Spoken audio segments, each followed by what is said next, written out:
प्रेम तो सभी करते हैं और प्रेम करना आवश्यक भी है, क्योंकि प्रेम दया जैसी भावना ना हो तो एक इंसान भी पशु की भांति होता है। इसलिए प्रेम करना कोई गलत बात नहीं है, हमें प्रेम करना जरूरी है। ये प्यार मनुष्य से क्या नहीं करवा सकता, बड़ी से बड़ी बाधा को भी पार करवा सकता है, हर संभव कार्य को संभव करवा देता है। प्यार अगर आपको सुख देता है तो आपका जीवन बर्बाद भी कर सकता है। श्री कृष्ण राधा से अनंत प्रेम करते थे, निस्वार्थ प्रेम करते हैं, फिर भी खुद को एक छलिया, स्वार्थी, लालची दिखाते हैं अपने प्यार के लिए। आप कहेंगे क्या कृष्ण ये सब करने की क्या जरूरत है? क्या राधा से आप विवाह करके खुश नहीं रह सकते?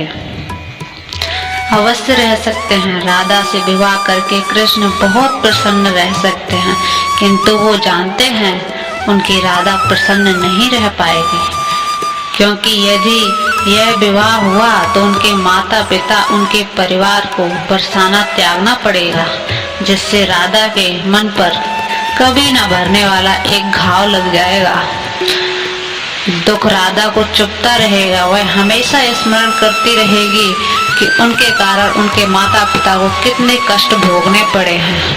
अब राधा की पीड़ा के नेव पर कृष्ण संतोष का भवन नहीं बांध सकते, क्योंकि जिनसे आप प्रेम करते हैं वो जिससे प्रेम करता है या जिस इंसान से जुड़ा हुआ है उसका ध्यान रखना आपका कर्तव्य है। जब एक इंसान किसी पौधे से प्रेम करता है तो उसमें पानी सींचता है और उनके फलों की और फूलों की इच्छा नहीं करता है, जबकि वो लगते हैं तो अति सुंदर लगते हैं और उन्हें फालतू में नहीं तोड़ता है। और जिस व्यक्ति को देखता है कि ये कितने सुंदर पुष्प लगे हैं, तोड़कर इधर उधर फेंक देता है, उसे प्रेम नहीं कहते। प्रेम तो वो है जो निस्वार्थ किया जाए।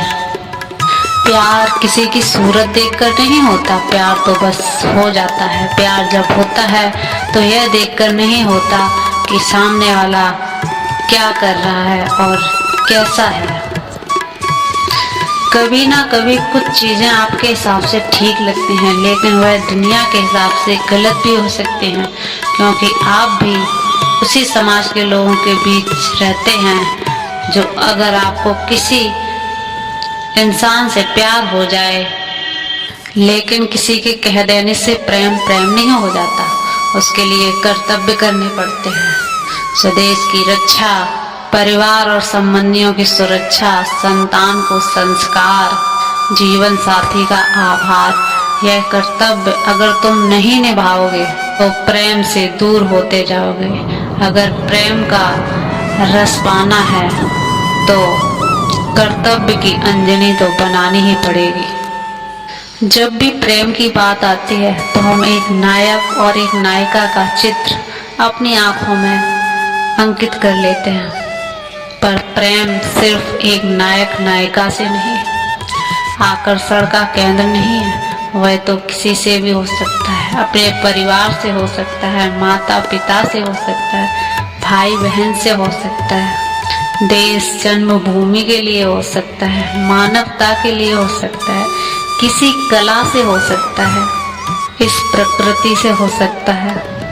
लेकिन प्रेम कभी वहाँ नहीं होता जहाँ पहले से ही कुछ लिखा हो। यदि प्रेम को पाना है तो एक कोरा कागज बनना पड़ेगा। अपनी इच्छाएं, अपना सुख सब त्याग करना पड़ेगा, समर्पण करना पड़ता है। प्रेम उस वायु की भांति है जो हमें दिखाई नहीं देती, लेकिन वही वायु हमें जीवन दे जाती है। संसार किसी को कुरूप कह सकता है क्योंकि वह उसे तन की आंखों से देखता है, परंतु संतान अपनी माता को हमेशा सुंदर बताती है, दूसरी माँ को कभी नहीं, क्योंकि वो हमेशा भाव की आंखों से देखती है। अगर आप तन की आंखों से देखोगे तो वैसे भी कभी प्रेम को पहचान नहीं पाओगे। अगर प्रेम को पहचानना है तो मन की आंखों से देखना पड़ेगा। प्रेम संसार का सबसे अच्छा बंधन है, पर सच पूछो तो ये स्वतंत्रता है। यदि आप किसी से प्रेम करते हो और वो आपसे ना करता, ऐसा हो सकता है ये कोई वस्तु नहीं है, ना ही राज्य है और ना ही धन जिसको आप बलपूर्वक पा सकते हो, बल्कि ये तो वो बंधन है जिसमें स्वयं बन जाता है और जो जिससे प्रेम करता है उसको स्वतंत्र छोड़ देता है।